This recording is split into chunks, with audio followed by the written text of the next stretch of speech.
This is Shaquille O'Neal. He's 7'1", 330 pounds, and is the most physically imposing player and strongest ever touched.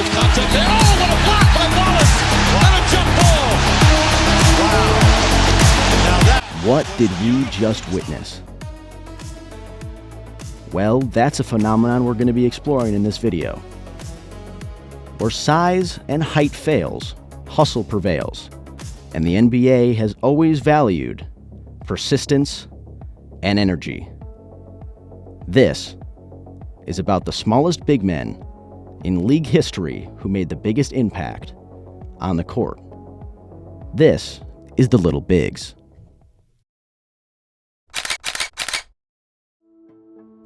Wes Unseld was the first of his kind, standing at 6'7". I mention that because he played center. Not power forward, but center. In the late 60s and 70s against Wilt Chamberlain, Kareem, Willis Reed, and Nate Thurmond, all guys who were in some cases up to half a foot taller than he was. And he didn't just survive that, he thrived. The reason it worked starts with his build. Unseld was listed around 245 pounds, and that weight was distributed in a way that made him almost impossible to move. Low center of gravity, incredibly wide base, strong hips. You couldn't get underneath him, and you couldn't go through him. So most guys just kind of bounced off and had to find another way around, which was a problem because he was a smart positional defender who understood angles. Yes, the height deficiency was there, but the leverage more than compensated for it. His rookie year is genuinely one of the strangest statistical seasons in NBA history. He averaged 18.2 rebounds per game as a rookie.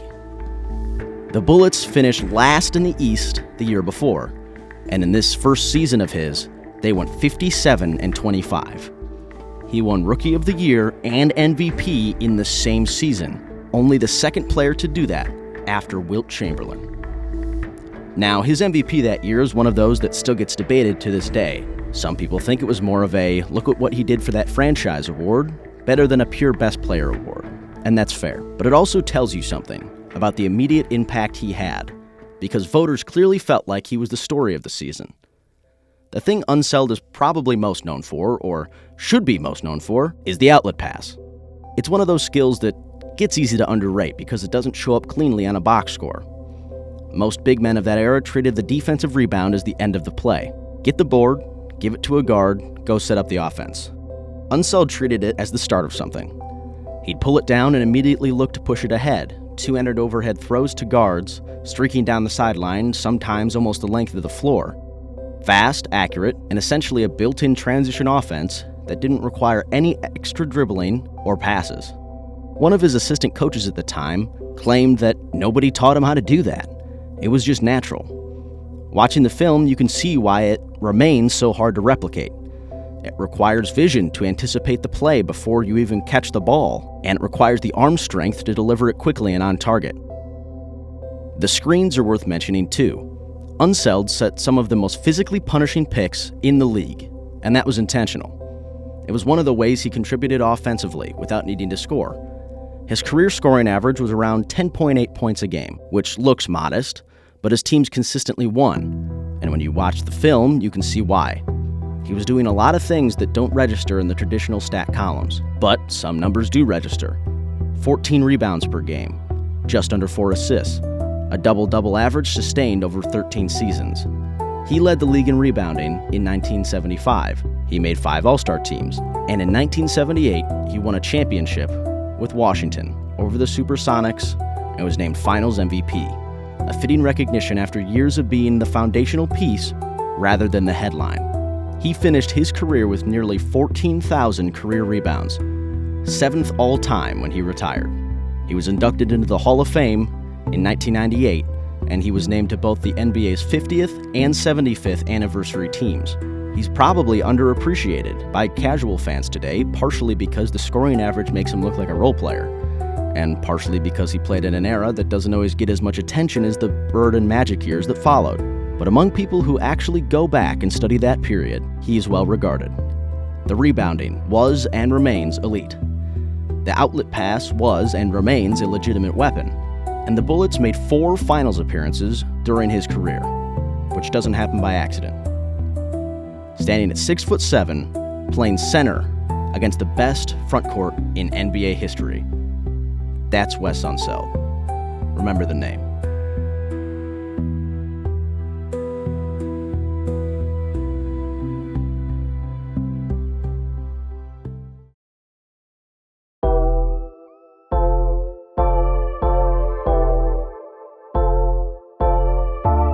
Charles Barkley may have been listed at 6'6", but he wasn't really.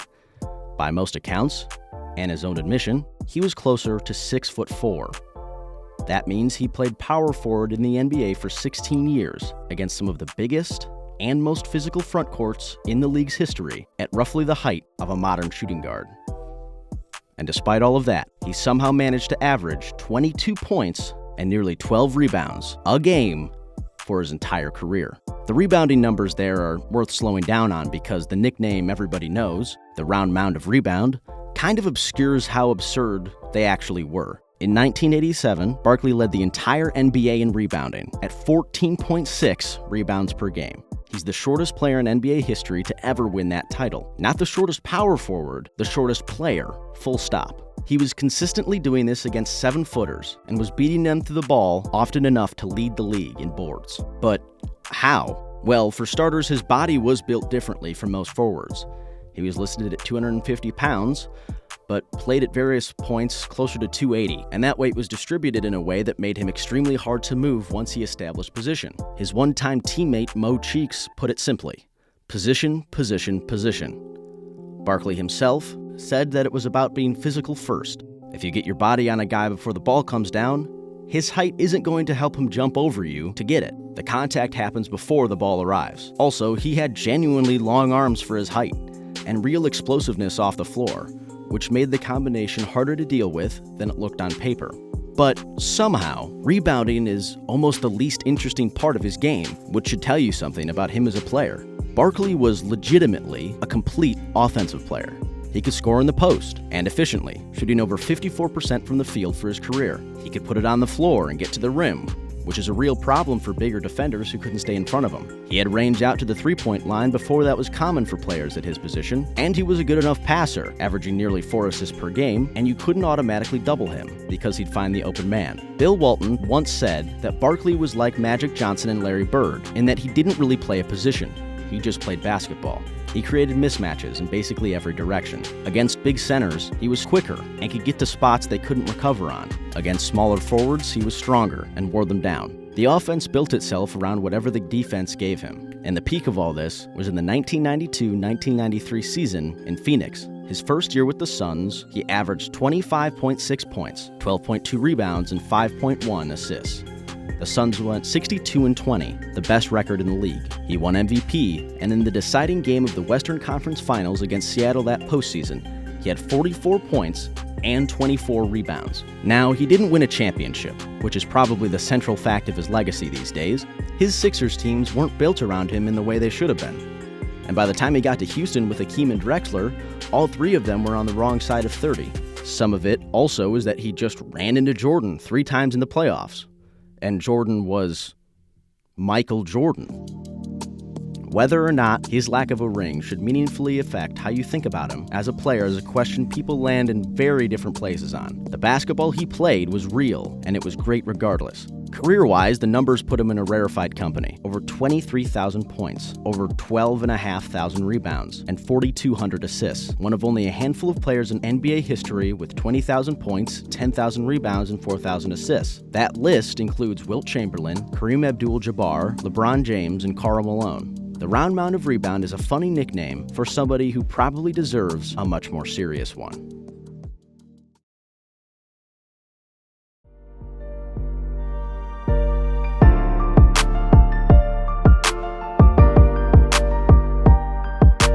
Dennis Rodman is probably the most extreme case you can make for a player who dominated the NBA without being able to do most of the things we associate with NBA dominance. He averaged just 7.3 points per game for his career.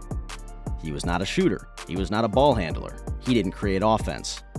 And yet, He won 5 championships across 2 dynasties and led the league in rebounding 7 consecutive seasons, making 7 all-defensive first teams along the way. The argument for Rodman basically starts and ends with, what if you were so uniquely excellent at 2 specific things that your team didn't need you to do anything else at all? The rebounding is one of the most remarkable statistical achievements in NBA history. 7 straight rebounding titles from 92 to 98 across 3 different franchises. In the 1991-1992 season, he averaged 18.7 rebounds per game, which is the most by any player since Wilt Chamberlain. He did that at just 6'7", around 210 pounds, competing against Patrick Ewing, Shaquille O'Neal, Hakeem Olajuwon, and David Robinson. The question everyone asks is how, and the answer is more interesting than most people realize. It wasn't really about athleticism. Rodman was not an exceptional leaper, by his own account and from what you can see on film. What he was doing was something closer to deliberate study. He watched film of his teammates' shooting tendencies to learn where they missed shots and where those shots were likely to end up. He told Sports Illustrated that he tracked the ball in the air on every shot rather than immediately turning to box out, which let him read the trajectory and adjust his position. Phil Jackson said he had tipping angles that were genuinely surprising. Also, he started working for rebound position as soon as the ball crossed half court, well before most players even thought about it. He trapped arms, gave nudges in the small of the back, and did whatever he needed to do to disrupt opponents' jump timing.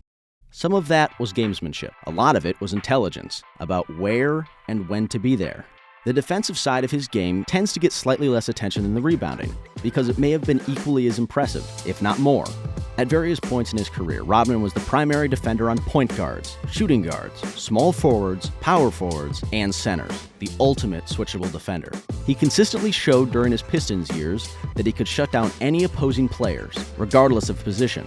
Michael Jordan famously noted that the Jordan rules, which was the Pistons' scheme for containing him, were basically just putting Rodman on him. Magic Johnson, Karl Malone, Scottie Pippen, Shawn Kemp, he guarded all of them and did it effectively. That positional versatility came from a combination of lateral quickness, length, understanding of angles, and a willingness to be physical that sometimes crossed lines, but was mostly legal. He was essentially a switchable defender before that was even a concept anyone was talking about. Now the obvious limitation. He scored 7.3 points per game. Every team he played on needed to compensate for having a non-scorer in a starting spot. In Detroit, there was enough offensive talent around him.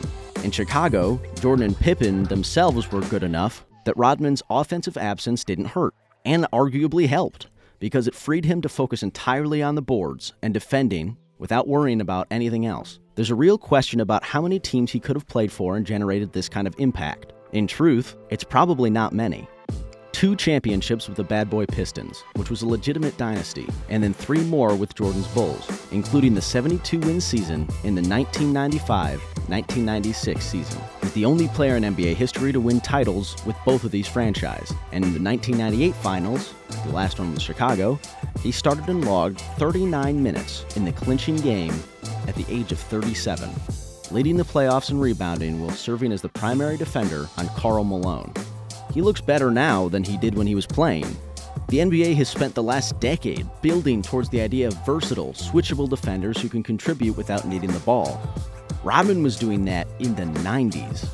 The Hall of Fame inducted him in 2011, and he was named to the NBA's 75th anniversary team, with a career scoring average that is almost certainly the lowest of any player on that list. Whether that makes him a great player or a great specialist is a debate that probably won't get resolved. But his 5 rings and 7 rebounding titles are pretty hard to argue with.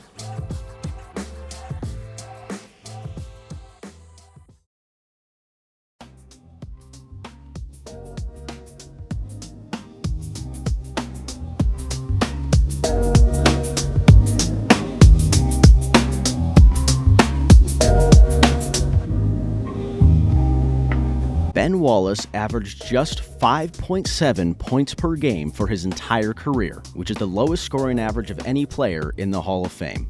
He was listed at 6'9", played center, and nobody, not one team, drafted him coming out of college. He went on to win 4 Defensive Player of the Year awards. The only other players to win it 4 times are Dikembe Mutombo and Dwight Howard. Wallace grew up as the youngest of 11 kids in Whitehall, Alabama, and went to a Division II school, Virginia Union, after a stint at community college, and was passed over entirely in the 1996 draft. Only the Boston Celtics even invited him for a workout beforehand. The Wizards eventually signed him as a reserve. He bounced to Orlando for a season before Detroit traded Grant Hill to get him, a deal widely seen at the time as a massive loss for the Pistons because Grant Hill was a 5-time All-Star and Wallace had made just 30 career starts. Needless to say, it did not work out badly for Detroit. Wallace's physical profile was unusual, even for an undersized guy. Reportedly below 5% body fat during his prime, a wingspan of around 7'2", and exceptional lower body strength. When he joined the Pistons and Larry Brown got a hold of him, they worked specifically on how to leverage those traits to compensate for his height. He learned to use his legs and hips to push heavier opponents out of their preferred spots, to time his blocks by going straight up rather than reaching, which kept him out of foul trouble, and to use his anticipation to be in the right position rather than relying on raw strength to clean up mistakes. The result was a player who could defend the rim against opponents who had 5 or 6 inches on him, because the contact started at the point of the catch, not the point of the shot. He made receiving the ball in the post difficult before the offense even got started. In the 2001-2002 season, he led the league in both rebounding and blocks per game, the first player to do that since Hakeem Olajuwon. He won Defensive Player of the Year 4 times in 5 seasons, from 2002 to 2006. He made the All-Star team 4 straight years, and during that stretch, the Pistons held opponents to 84.3 points per game, one of the more suffocating team defenses of the modern era. His 2,137 career blocks rank among the all-time leaders, despite his playing window being genuinely limited to about 8 or 9 seasons. That number is probably the single cleanest indicator of how disruptive he really was. The 2004 NBA Finals is where most people's understanding of Wallace begins and ends, and it's a reasonable place to focus because it's one of the stranger defensive performances in championship history. As you saw at the beginning of the video, Detroit decided to guard Shaquille O'Neal, one of the most physically dominant players of his era, 7'1" and around 330 pounds, one-on-one, with Ben Wallace. Larry Brown wanted to double-team Shaq the way every other team did, but Wallace told him no. He'd guard him straight up. Rip Hamilton later said, "You don't hear that from anybody." Shaq still averaged 26.6 points on 63% shooting. Wallace didn't stop him by any means, but he made every single catch a negotiation. He used his legs to push Shaq away from his preferred spots, forced him to hold the ball longer before going up. Chauncey Billups said Wallace literally blew through the insole of his shoes from the physical effort of resisting Shaq backing him down. The Pistons won in 5 games. Wallace said afterward that while everyone was focused on Shaq being the most dominant player in the game, he saw himself being that same thing on the defensive end. That's either delusional or exactly the right frame for a situation like that, and the outcome suggests it was probably the latter. With those 5.7 points per game, he's the lowest scoring Hall of Famer in NBA history. He shot around 41% from the free throw line for his career. He couldn't create offense and didn't shoot from the outside. In a different era, or on a different team, those limitations could have been crippling. But on that Detroit roster, Chauncey Billups, Rip Hamilton, Tayshaun Prince, and Rasheed Wallace, the scoring was covered. Nobody needed him to put up big numbers, or any numbers. What they needed was a center who could erase the other team's best offensive big, protect the rim against anyone else, and rebound at an elite level. He did all that for 6 straight years at an extremely high standard. He became the first undrafted player inducted into the Basketball Hall of Fame, and his number 3 is retired in Detroit. The gap between what the league thought Ben Wallace was worth and what he actually turned out to be is one of the greater miscalculations in draft history.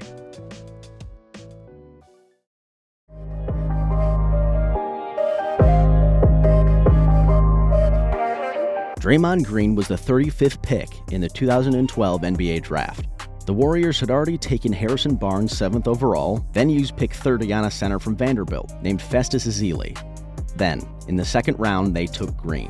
His Draft Express scouting profile described him as a very undersized power forward, and not a particularly explosive athlete. The Warriors' own front office described him as coming from the island of misfit toys. And yet, he has 4 championship rings and is considered one of the greatest defenders in NBA history, and the style of basketball the entire league moved toward over the last decade looks a lot like what he made possible. The size question with Green is a little different than other players in this series. His undersizedness is less about being short and more about the role he ended up playing. He's listed at 6'6", undersized for a power forward, but he spent significant stretches of his career at center, where the gap against him was sometimes 5 or 6 inches plus 100 pounds. Anthony Davis, Joel Embiid, Nikola Jokic, he guarded them all as the primary defender, repeatedly, across multiple high-stakes playoff series. And the way he managed that draws on some of the same principles we've seen before, with Wes Unseld and Ben Wallace. Strong lower body, good leverage, and exceptional anticipation. He's rarely caught entirely out of position, and he uses his hands well to disrupt catches and reroute drives. He's smart enough about how and when to help, so much so that the defensive structure around him functions better as a result.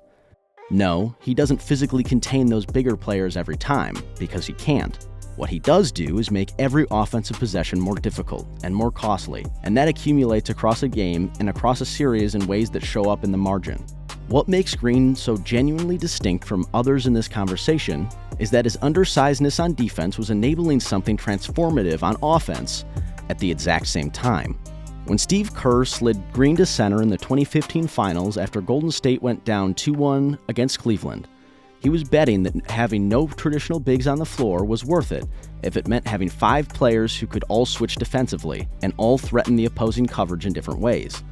That unit, with Curry, Thompson, Iguodala, Durant, and Green, outscored opponents by historically large margins during the dynasty years.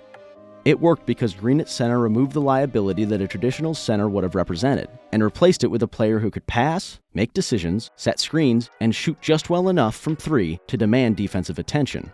The offensive piece often gets undersold. He averaged north of 7 assists per game during the heart of the Warriors' dynasty, numbers that would be elite for a point guard, let alone a power forward playing center. His ability to read the floor from the middle, find cutters, hit shooters, and make the right call under pressure is what kept this lineup from being a gimmick. He was running an offense from a center position. Nobody had done that at this level before.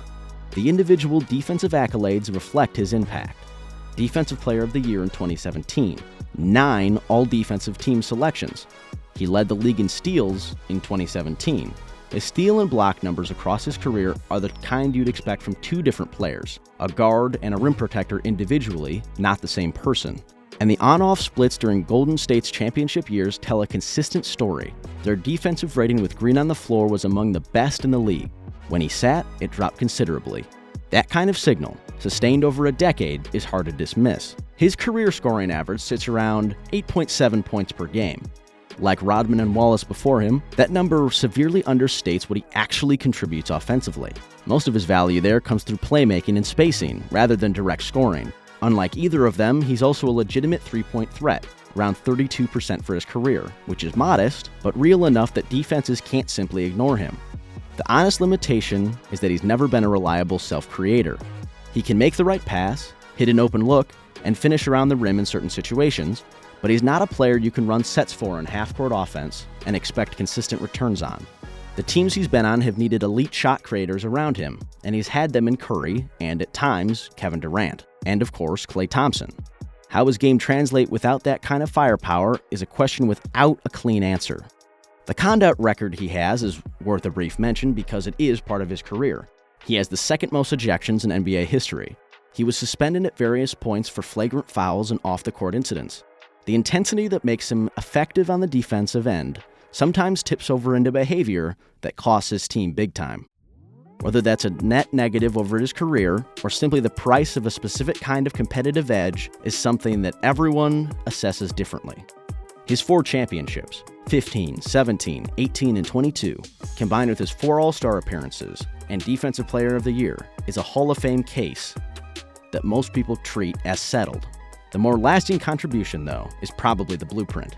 The league-wide shift towards positionless basketball, towards switchable defenders, playmaking bigs, small ball lineups as a primary weapon rather than a last resort, a lot of that traces back to what Green and the Warriors proved was possible. Teams have been looking for their own version of him for a decade, and most haven't found one, partly because what he does requires a very specific combination of qualities that rarely appear together. The draft profile that called him undersized and unathletic wasn't wrong about the measurements. They just missed everything that really mattered.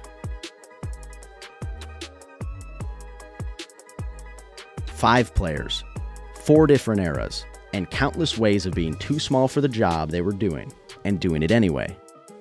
The box score has never been great at capturing what any of them were actually worth. But the wins, the rings, the defensive ratings, the franchise transformations, those show up. Those always showed up. These have been the little bigs.